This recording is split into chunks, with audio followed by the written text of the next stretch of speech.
Bismillahirrohmanirrohim. Assalamualaikum warahmatullahi wabarakatuh. Sebelumnya perkenalkan, saya Widi Ilahi Raya dari Fakultas Ilmu Kesehatan Program Studi D3 Kebidanan Universitas Muhammadiyah Tasikmalaya. Nah, di sini saya mewakili teman-teman saya dari kelompok 11 atau kelompok terakhir ya, yang beranggotakan saya sendiri, kemudian Tasya Rizky dan Widari Rahmat Triana Dewi.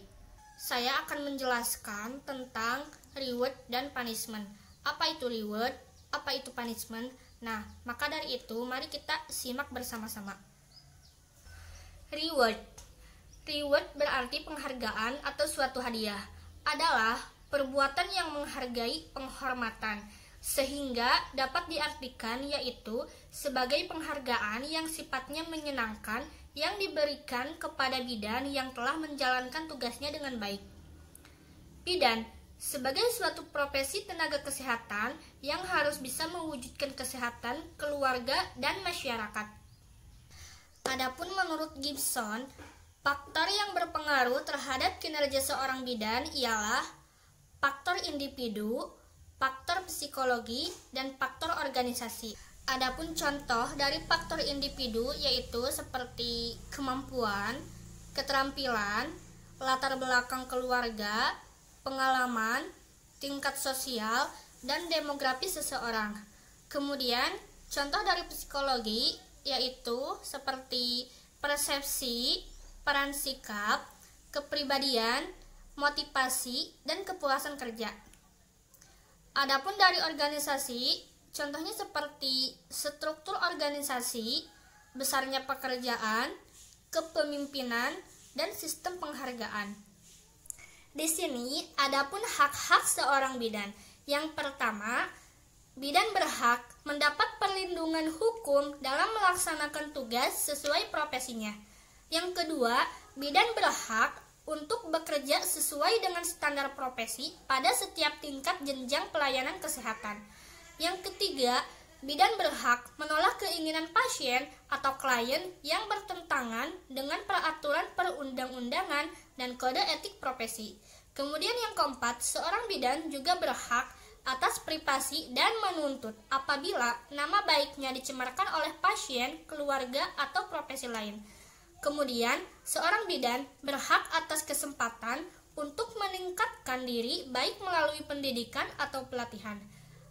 Bidan juga berhak memperoleh kesempatan untuk meningkatkan jenjang karir yang sesuai.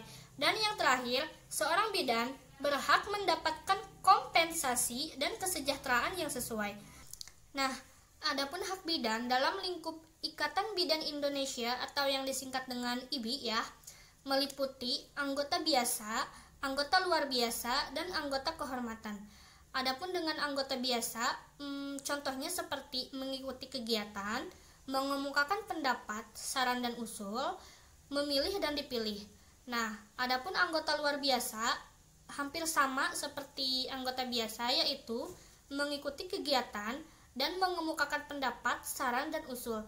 Nah, yang terakhir, anggota kehormatan contohnya seperti mengemukakan pendapat, saran dan usul. Adapun kewajiban yang harus dilakukan oleh seorang bidan yaitu menghormati hak pasien, memberi info kesehatan yang dibutuhkan, merujuk atau meminta persetujuan tindakan, menyimpan rahasia pasien, melakukan pencatatan kebidanan, memenuhi standar, dan melakukan pencatatan pelaporan kematian atau kelahiran. Kemudian yang terakhir, meningkatkan mutu pelayanan. Adapun contoh reward dalam sistem penghargaan bagi seorang bidan.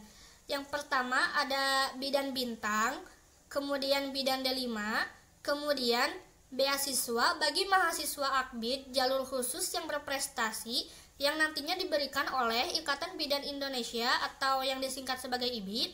Nah, kemudian ada penghargaan bagi bidan yang menyiapkan desa siaga, contohnya di Kabupaten Cirebondan atau Kabupaten Kuningan yang nantinya diberikan oleh Pepkes. Nah, kemudian ada penganugerahan di Mandiri Award yang diselenggarakan Yayasan di Mandiri.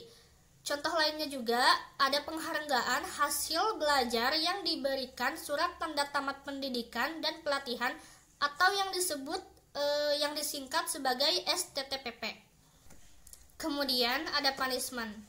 Nah, mungkin sebagian orang ada yang sudah mengetahui apa itu punishment. Mungkin sebagian orang juga ada yang belum mengetahui apa sih itu punishment gitu kan. Nah, punishment itu berarti sanksi atau hukuman ya, yang merupakan imbalan negatif, imbalan yang berupa pembebanan atau penderitaan yang ditentukan oleh hukum aturan yang berlaku. Nah, di sini ada sanksi lain untuk seorang bidan. Yang pertama, sanksi etik, kemudian ada sanksi kepegawaian. Sanksi etik meliputi sanksi teguran yang contohnya berupa lisan dan tertulis. Kemudian ada sanksi moral, contohnya dikucilkan dari teman seprofesinya, kemudian dikucilkan dari masyarakat, tidak diterima di profesinya, dan yang terakhir tidak diterima di masyarakat. Adapun dengan sanksi kepegawaian meliputi bidang pemerintah, contohnya teguran baik lisan maupun tulisan, tidak naik jabatan, atau diberhentikan dari pekerjaan. Kemudian ada bidang swasta. Contoh dari bidang swasta itu sendiri sama halnya dengan bidang pemerintah. Insya Allah ya, semoga teman dan rekan sekalian bisa paham dan memahami atas materi yang barusan disampaikan. Cukup sekian dari kelompok 11. Kurang lebihnya mohon maaf, semoga bermanfaat bagi kita semua ya. Nun wal qalami wa mayasturun. Wassalamualaikum warahmatullahi wabarakatuh.